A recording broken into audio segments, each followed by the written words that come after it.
Welcome to Session 4 of the Intergenerational Small Groups podcast. This week we are talking about resisting lust. Oh my. I know, it's a hard topic to talk about. We don't talk about it that often, sometimes even with the people we're the closest to.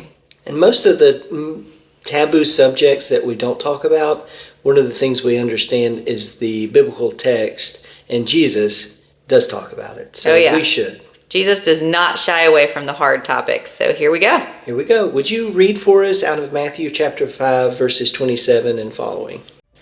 You have heard that it was said, "You shall not commit adultery." But I say to you that everyone who looks at a woman with lust has already committed adultery with her in his heart.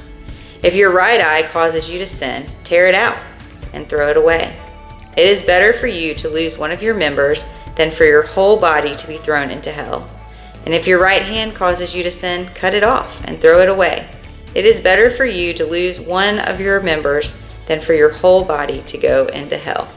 Woo! Gracious. Well, we know that part of the Ten Commandments is you shall not what? Commit adultery. I remember one time in Vacation Bible School, we were doing the Ten Commandments. I was dressed up like Moses, and we were going through the commandments, and we got to do not commit adultery, and one of the little boys or girls raised their hand and says, "What does that mean, Mr. Jeremiah?" Oh. And one of the boys stood up and says, "That is when a mommy or a daddy goes outside of marriages and has sex." Uh-oh. And everybody looked at him and I was like, "That is correct, and let's move on." You're like, how fast can I get out of that room? But it is a subject that Jesus not only talks about, but goes deeper. So we would say, for the most part, committing adultery, although it happens, is not something that most people do. Right. But most people do lust. Yes. And Jesus is very clear that lusting is essentially the first stage of where adultery begins. Mm-hmm. And in Jesus' day, adultery meant more than just committing an extramarital affair, but it also was anytime a man took advantage of a woman who was either betrothed to somebody, married to somebody, or under somebody's care, for the express use of using her and then leaving her to be vulnerable in society. Right. And Jesus likens it to somebody that goes and is a peeping Tom.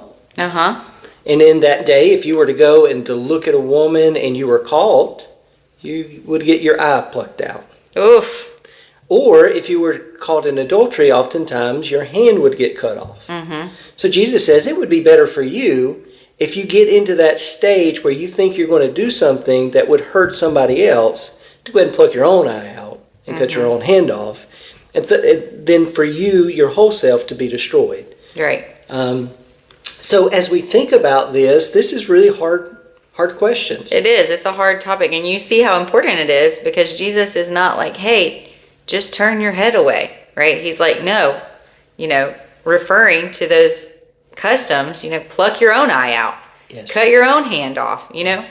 And if you did that in the ancient world, if you cut one of your hands off, you wouldn't be able to work. You wouldn't be able to work. There's a large consequence there. And Jesus uses hyperbole here. We hope nobody goes out and cuts their hands off. No, that's not the plan from this podcast. But what we would hope is the seriousness to which Jesus says that when you lust after somebody, it can lead to actions that can be detrimental to other people. Right. And for us, the question becomes, is lust and attraction the same thing?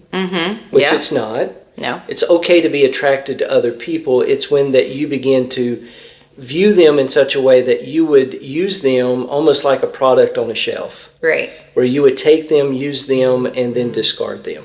Yeah, it's sort of that line between appreciation of something being beautiful and something you want to use or you want to control. Yes. Right? Something you want to own, really. Even if it's for a short period. Even if it's for a short period. And if you look at the biblical text throughout the Old Testament, oftentimes when we see issues of adultery, the Bible doesn't shy away from talking about the repercussions of it. Whether it is David and Bathsheba, where he tries to cover it up to the point that he kills the husband of Bathsheba. Yeah. Or when David's son rapes his daughter. And then as soon as that happens, after he's lusted after, he feels guilty, he feels shame, and then he essentially throws her away. Right, because he can't look at her anymore. Can't look at her anymore. So when we think about, in terms of the stages before adultery happens, Jesus would liken it to the stages of the Ten Commandments, is that you shouldn't covet. You shouldn't look at something else that belongs to somebody else. Right. Or that is not yours to begin with. Yes. A human person does not belong to you. Right. And act as though it is something that could be yours. Right. And in the ancient world, that would have been, if you look at someone's wife and you want someone's wife, she literally belonged to her husband. Yes. Right. But now, even in today's society, it's when you look at someone and they may not be married, but they belong to themselves. Yes. And that is not yours. No. And they belong to God. Right. Yes. So let's ask some hard questions. These will be the questions that our intergenerational groups will be talking about. They're not easy questions because they ask us to reflect on our own hearts and the way that we view other people. But they are questions, I think, that help us get to the center of what Jesus is saying. Yeah, and I think one of the things that makes it so hard to talk about is that it's a part of ourselves we don't always like. Yes. And we like to pretend is not there. Yes. And so that's why a lot of times we make crude jokes, Yes. right? Because it's a way to deflect those kind of things. But yeah, let's just get started. Jeremiah, would you share about a time in your life when you have seen someone treat another person as less than human? Maybe you saw them being objectified or just being treated as as not someone, but as something that is not a person created in the image of God. Yes. When we think about lust, a lot of times we think about it in where somebody is overly attracted to somebody and they are objectified. The reverse of that can be when somebody doesn't fit up to the beautiful standards of whatever the culture says, and the reverse can happen. Right. And one of the things I saw, at least in high school, where girls that were objectified, in front of them they were treated really well. Right. But behind their backs they were spoken poorly of. And girls that didn't meet up to the standard of beauty were often ridiculed in front of their faces, but oftentimes were never spoken about behind the scenes. Yeah. And it always bothered me because each of those people, I knew most of the girls in classes and as friends, and it really was one of those things I had to question in my own self. Am I thinking and saying these things about certain people? Right. Because either way, it plays into their sense of their value.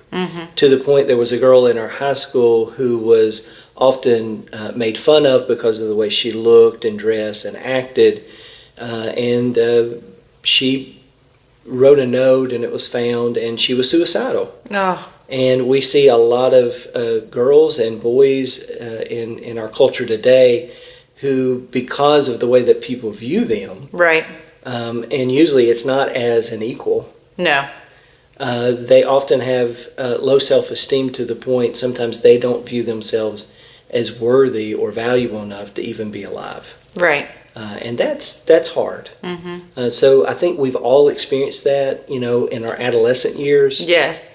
And then as we grow, we continue to see that, whether it's for people that are in education or they see it in the workplace. Oftentimes people that look a certain way move ahead sometimes more than other people. That's just statistically true. You it is statistically are more true. likely to get a job and get ahead if you are more attractive. Yes. And oftentimes those things devalue not just the person who's only being judged because of the way they look, but also it devalues the other people who feel like they never can meet up to those standards. Right. And the question we would have is, if we saw ourselves through God's eyes, what would we look like? Yeah. And it wouldn't be the standards to which we put from television, movies, advertisement, those kind of things. What about you, Kelly?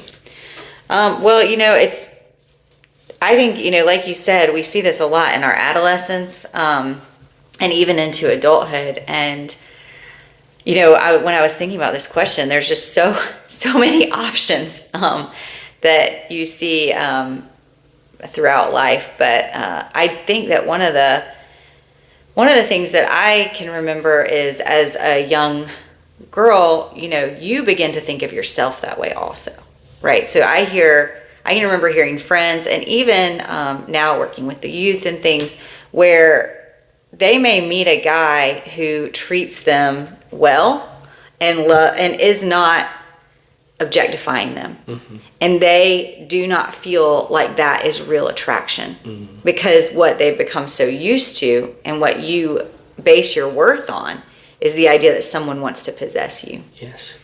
And so if someone doesn't want to do that, then they're not manly enough, or they're not really attracted to you.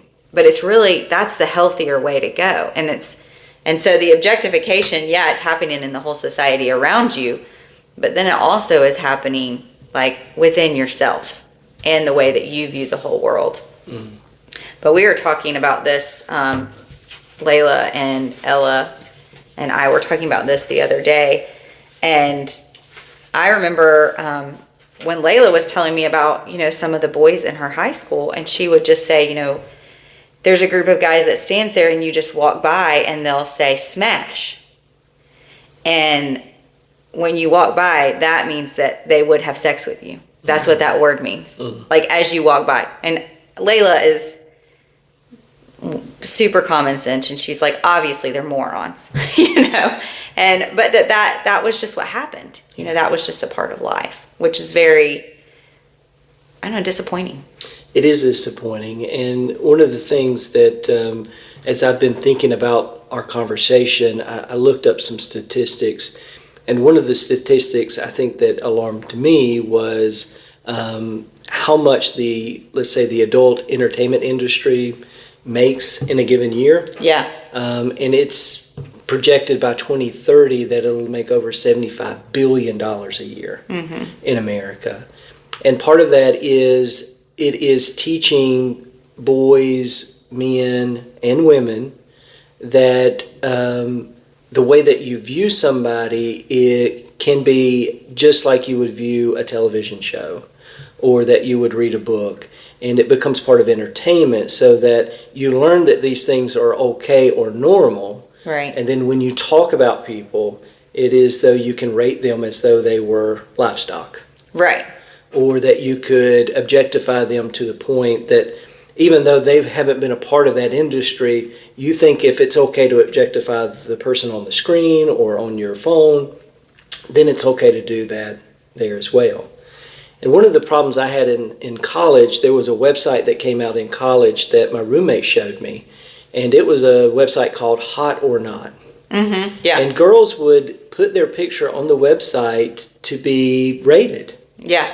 And it was one of those, I thought, why would you want to subject yourself to be rated by men? Right. And it was one of those, if you felt good if you were viewed as hot, but if you weren't, I wondered, why would you put yourself into those situations? Mm-hmm. But we see that in our culture, sometimes we give ourselves over to other people for how they view us as part of our identity. Uh-huh. And goes back to our previous sessions, is if we're being authentic with ourselves, we should be comfortable with who we are. Right. Without having to have other people tell us our value. Right. Our beauty is not based on a rating scale. Yeah. And I think it's easy to look at younger people and think about our adolescence, and we're like, either, oh, that's how you are when you're younger, or, oh, I can't believe the young people these days. Yeah. But the truth is, we as, I'm a parent, my kids are in high school, grandparents, we create the next generation. We do. So their idea of what is acceptable comes from conversations they've seen us have. So when we watch something on television and make a comment about someone's body, right? How many times have I heard someone say, well, she's big, or, and that's the first thing they say to describe someone, or, this is my favorite part of the football game, let's watch the cheerleaders. Yeah. Those comments, though small, they are forming the young people around you. Yeah. And they pick up on that. You think that they don't. You're making a funny adult joke. No, they know. Yeah.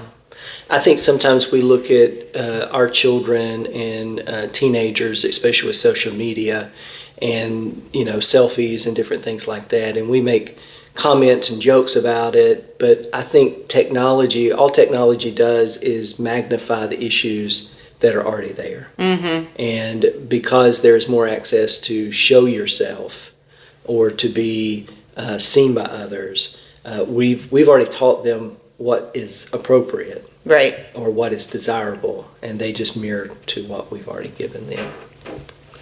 Well, so tell me a little bit about a time in your life when you realized that maybe you were treating someone as less than human.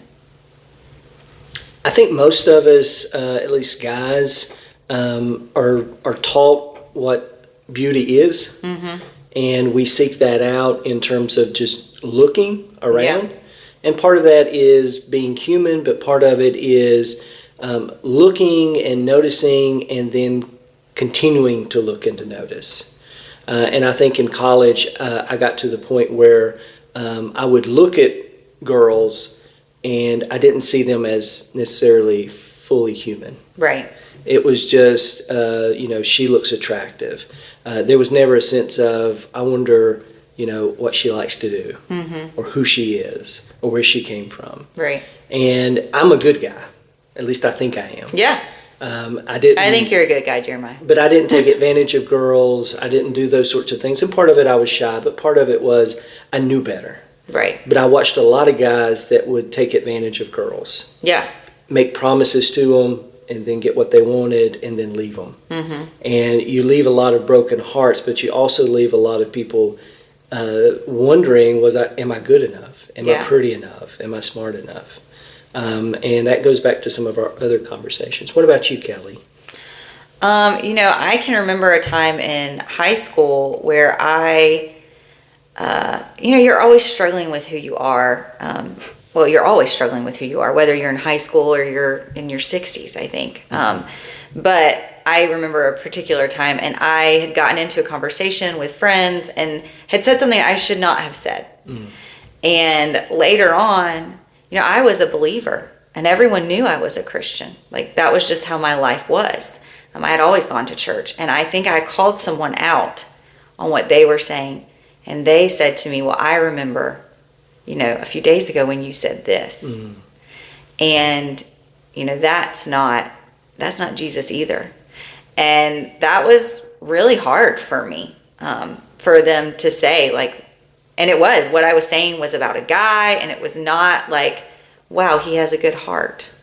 It was not something appropriate. And though it was hard, I'm glad that person called me out, because it really made me think, oh my gosh, people actually listen to what I say and hear me, and I need to be careful.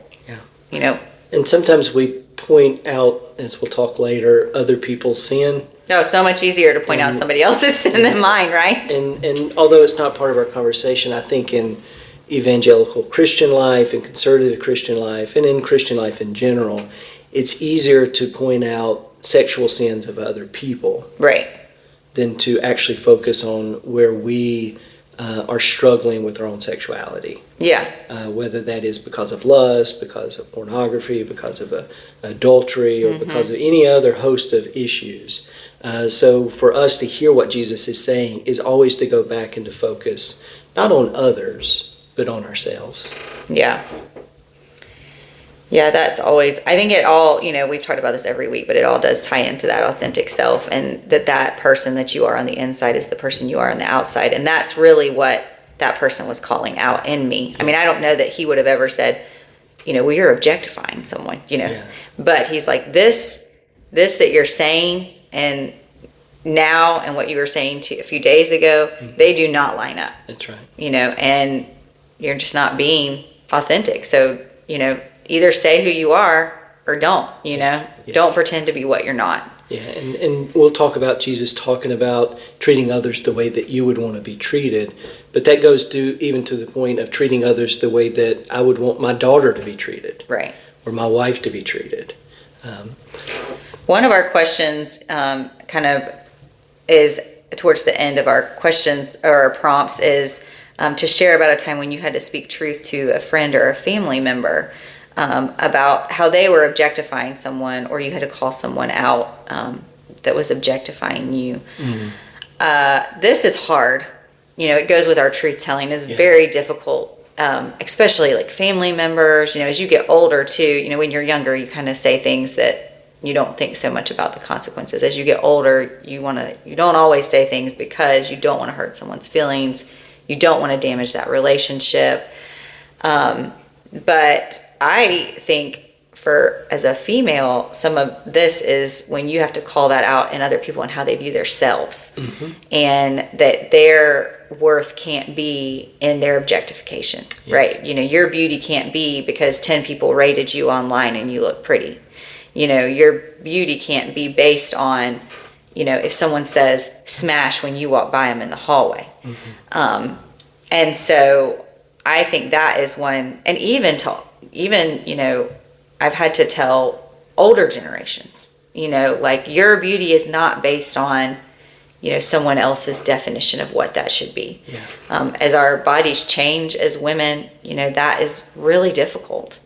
And the number on the scale changes, and the size of our waist change, and all of these things. And I hear, women my age and older a lot of times, talking about, not eating, or why only, like, I need to be walking my 4 miles every day and I don't eat until I get my walking done, or, things like that. And it is based on this idea of like, it's not about who I am, it's about what I look like. Because my worth is really based in the size of pants I wear, or, which, though not the same as the objectification we talked about earlier, it is sort of based on that whole system of my importance is, not based in my humanity. It's based in an object of my physical self. And one of the things I've noticed, and I'll share my story in a minute, but one of the things I've noticed is youth becomes kind of a sense of beauty too.